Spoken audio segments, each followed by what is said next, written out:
میں ہوں جاوید اختر وان، آپ دیکھ رہے ہیں خیبر نیوز نیٹ ورک۔ ہمارے نمائندے احمد نواز ملک کی رپورٹ کے مطابق کامرا کلاں کے رہائشیوں کا میر پور حسین کو کنٹونمنٹ بورڈ میں شامل کرنے پر شدید احتجاج، ڈی سی آفس میں دھرنا۔ اس احتجاج میں ایڈوکیٹ سید عظمت بخاری، ملک طاہر اعوان، سابقہ ناظم و چیئرمین چودھری اسلام، سابقہ ناظم محمد اشفاق، کونسلرز، سوشل تنظیموں کے نمائندے، علماء کرام اور دیگر افراد نے شرکت کی۔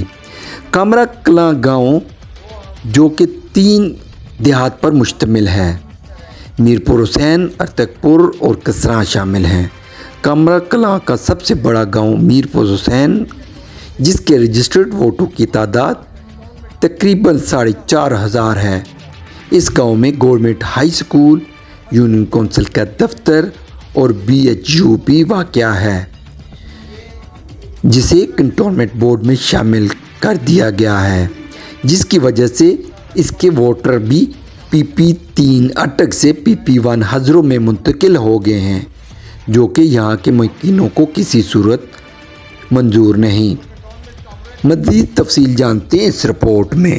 پچھلے الیکشن میں تھی، اس سے پہلے تھی، اس میں یہ تینوں گاؤں جو ہیں میر پور حسین، ارتک پور اور کسراں، یہ کامرا کنٹونمنٹ میں شامل نہیں تھے اور یہ کامرا یونین کونسل میں شامل تھے۔ اب کچھ عرصے سے ایک ریومر پھیلائی جا رہی ہے کہ ان میں سے ایک گاؤں جو ہے میر پور حسین، وہ کامرا کنٹونمنٹ کے ساتھ جو حلقہ ہے پی پی 2، اس کے ساتھ شامل کر دیا گیا ہے۔ پی پی 1 جو ہزروں سے ریلیٹڈ پروونشل اسمبلی کی سیٹ ہے۔ اب چونکہ یہ جو گاؤں ہیں، ان میں ایسے ہے کہ گاؤں کا جو کمرے بنے ہوئے ہیں وہ ارتک پور کی ریونیو اسٹیٹ میں ہے، اور سین جو ہے وہ میر پور حسین کی بنا ہوا ہے، وہ میر پور حسین کی ریونیو اسٹیٹ میں ہے، اور جو سین ہے وہ کامرا کنٹونمنٹ آپ کا ساری پنڈ سلمان مکر یا ارتک پور کی حدود میں ہے۔ تو یہ ریلیٹڈ ہیں، ایک کمرہ ایک گاؤں کے ریونیو اسٹیٹ میں ہے اور دوسرا کمرہ دوسرے گاؤں کی ریونیو اسٹیٹ میں ہے۔ تو یہاں کے رہنے والے لوگ انتہائی پریشان ہیں اور ٹینشن کے شکار۔ ہم سے بات کی جاتی ہے تو وہ بھی کوئی انفارمیشن دینے سے گریزاں ہیں، جب ریونیو والوں سے بات کی جاتی ہے تو وہ بھی انفارمیشن دینے سے گریزاں ہیں، جب الیکشن کمیشن سے بات کی جاتی ہے تو وہ بھی اس سے گریزاں ہیں۔ اس بابت ایک سول سوٹ بھی دائر کیا گیا لوگوں کی طرف سے کہ کم از کم ہمیں انفارمیشن جو ہے وہ مہیا کی جائے، لیکن کوئی انفارمیشن بھی ان لوگوں کو کسی قسم کی مہیا نہیں کی جا رہی۔ اب یہ رجوع کریں تو کس سے کریں؟ آیا الیکشن کمیشن والوں سے رجوع کریں، آیا وہ کنٹونمنٹ والوں سے رجوع کریں، آیا وہ ڈی صاحب سے رجوع کریں؟ اور انتہائی مایوسی کی بات تو یہ ہے کہ اب ڈی صاحب اویلیبل نہیں ہے، اے ڈی سی صاحب اویلیبل نہیں ہے، تو پھر یہ لوگ کس کے پاس جائیں گے؟ یہ تو اس ملک میں ہم کہتے ہیں کہ پاکستان سفر کر رہا ہے، پاکستان کیا کرے کہ جب ہم پاکستان کے جو رہنے والے ہیں ان کے لیے ہم یہ کچھ کر رہے ہیں، ہمیں آگے ہونا کیا ہے، ایز پر لا ہونا ہے، لیکن کم از کم انفارمیشن لوگوں کو جو دی جانی چاہیے، جب وہ بھی نہیں دی جاتی تو پھر لوگوں نے فرسٹریٹ ہونا ہے۔ ہر بندے کا وقت قیمتی ہے۔ اب یہ جو سارے لوگ آئے ہوئے ہیں، کیا ان کا وقت قیمتی نہیں ہے؟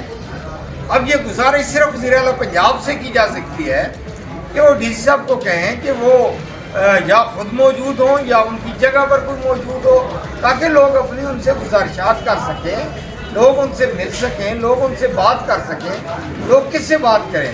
مجھے تو خود آج اتنی مایوسی ہوئی ہے کہ جس آفس میں جائیں وہ آفس خالی ہے، کرسی خالی ہے، وہاں بیٹھے یہ لوگ کوئی انفارمیشن مہیا نہیں کرتے۔ یونین کونسل کامرا کا ایک دفعہ ناظم رہا ہوں اور اب چیئرمین بھی رہا ہوں، اب سابقہ چیئرمین۔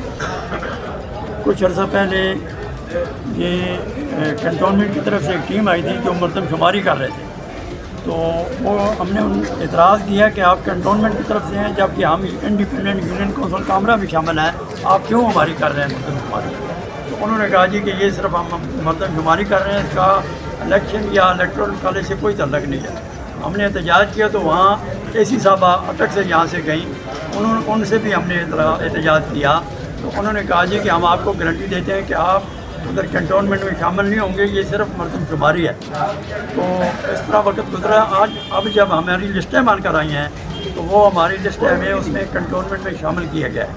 ہم جب الیکشن آفس میں گئے تو انہوں نے کہا جی کہ آپ ادھر رجوع کریں اسلام آباد سے. کنٹونمنٹ میں گئے تو ہمیں کوئی ڈاکومنٹ نہیں دے رہے. آج صبح ہم آئے تھے اے سی صاحبہ کے پاس تقریباً 10 بجے, تو پتہ لگا یہ وہ کسی وزٹ پر گئی ہوئی ہیں. اس کے بعد ہم ڈی سی صاحب کے پاس آ گئے تو یہاں سے پتہ چلا کہ ڈی سی صاحب دی ساڑھے وہ لوگ نہیں ہیں کہ جو فٹپاتھوں میں بیٹھتے ہیں, یہ سب ایک ذمہ دار ہے آدمی ہے گاؤں کے, اور یہ سب ایک صاحب حیثیت لوگ ہیں. اور ہمیں ڈی سی اور اے سی اور اے ڈی ایل جی جو وہ نہ ٹائم اے ڈی سی جی جو ہے وہ ٹائم نہ دیں ہمیں, تو یہ کہاں کی شرافت ہے. یہ اس کا مسئلہ ہے کہ ہمیں مجبور کرتے ہیں کہ ہم ان کے خلاف احتجاج کریں, اور اگر وہ یہ چیز چاہتے ہیں تو ہم اس کے لیے بھی تیار ہیں. اس وقت بھی جو 150-200 بندے ہیں, ہم شام تک بھی بیٹھیں گے ان کے دفتر کے بعد. ہم شام تک ڈی سی صاحب کے دفتر کے بعد دھرنا دیں گے, اس کے بعد ہم واپس جائیں گے. نہیں تو اس کل ہم پھر کی اور ہمارا لائن عمل اگلا جو ہوگا پھر اس کا میٹنگ کر کے تو دیکھیں گے ہم کل ہم نے کہاں دھرنا دینا ہے. ہاں تو یہ ہے نا, یہ کیوں ہمیں یہ تنگ کر رہے ہیں. 1 سال سے ہمیں یہ خوار کر رہے ہیں, کبھی کنٹونمنٹ دفتر میں, کبھی کہاں جہاں بھی جاتے ہیں. نہیں بھی یہ ابھی آپ کا ڈیسائیڈ نہیں ہے. نہیں آپ کو کس نے کہا ہے آپ کو یہ کنٹونمنٹ والے جاتے ہیں تو وہ پہلے ہمیں اندر نہیں گھسنے دیتے. کیا آپ کا تعلق ہی نہیں ہے کنٹونمنٹ سے. میں گیا ہوں, میں ایکس ناظم مقام لگا, وہ کہہ لیجیے آپ تعارف کرائیں. میں نے جب تعارف کرایا کہہ لیجیے آپ کیوں آئیں گے. سب سے پہلے تو آپ کا بھی شکریہ کہ آپ یہاں آئے, آپ ان کی آواز بننے کے لیے. آپ دیکھیں کہ کامرا کے سارے معززین جتنے بھی ہیں, کونسلر ہیں, چیئرمین ہیں, سابقہ ناظم ہیں, مالکان ہیں, ان کے ساتھ اتنا بڑا ظلم ہوا کہ اتنا بڑا رقبہ لیا کہ ان سے اپنے اونے پونے داموں میں انہوں نے وہ قربانیاں دیں. اب سیاسی, اور آپ دیکھیں کامرا کو اٹک کے ساتھ آیا, یہ سوٹ کرتا ہے سلکے کے ساتھ یا حضروں کے ساتھ. حضروں کا فاصلہ کتنا ہے, وہاں جانے میں کتنی تکلیف ہے, یہاں آنے میں کتنی تکلیف ہے. اب جس وقت ایک بنیادی ایک سوال ہے ان کا, اور چھوٹا سا ایک کوشچن ہے کہ آیا ان کا جو حق ہے وہ ان کو دیا جائے. اس سے محروم رکھنے کے لیے کیوں خفیہ یہ بات کی جا رہی ہے جو ان کا بنیادی حق ہے نہ ملنا انتہائی ناانصافی ہے. ہم سارے اس بات کی مذمت کرتے ہیں, اور اس کے بعد ہم انشاءاللہ اگر یہ 2-3 دن کے اندر مسئلہ حل نہیں ہوتا تو عدالت عالیہ میں جا کے دروازہ کھٹکائیں گے, وہاں سے انصاف لے کے, اور یہ ان کا حق جو ہے ان کو ضرور دلوائیں گے انشاءاللہ. اپڈیٹ کے لیے دیکھتے رہیے GNN.